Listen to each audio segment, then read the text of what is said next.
Musa paradisiaca. Not my favorite name, but it works.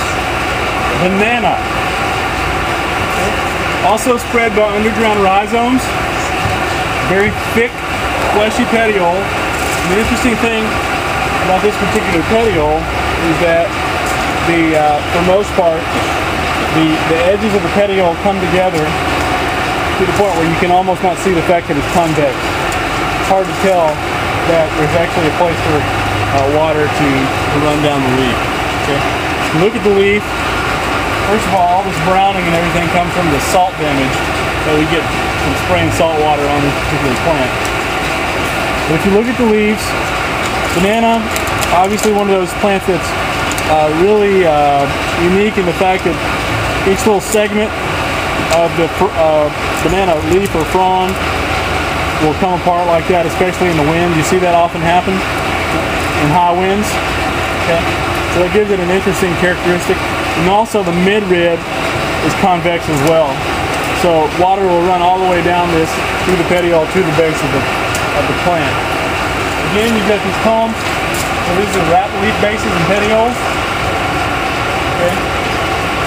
They get to be large enough and thick enough where they basically function as a trunk. So functionally they are a stem or a trunk, but botanically they're just wrap leaf bases and petioles.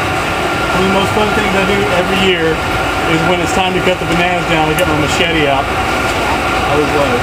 One of my favorite things to do. Basically the reason I took this job. So obviously leaves can be large. You can have dwarf bananas. If you'll pass me that plant right there. Yeah. Okay. So this is a dwarf banana, a dwarf red banana. Okay. So it's got similar though. You can tell it's a banana. It's got these convex midribs.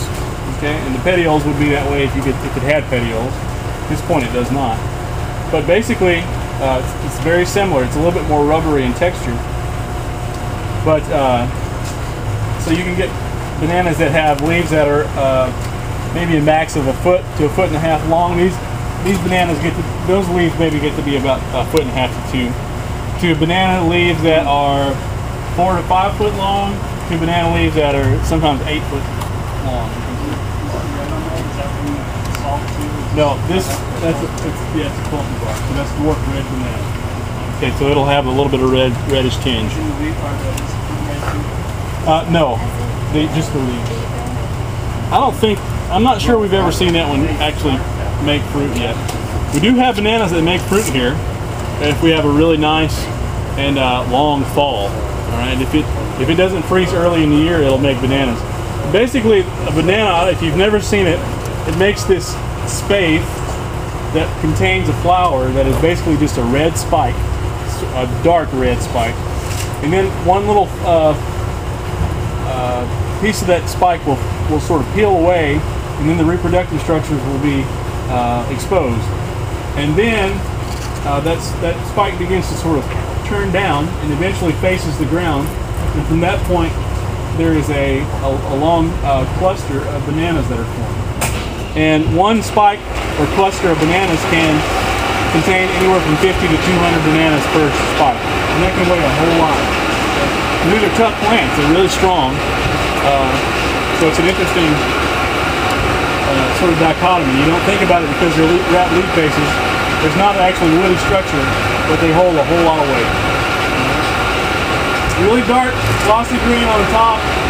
Perfect. You can see the venation though, the herringbone pattern. And then sort of a much lighter on the back, but the petiole, the midrib is very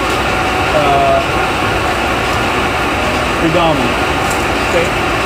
And no margin on the leaves.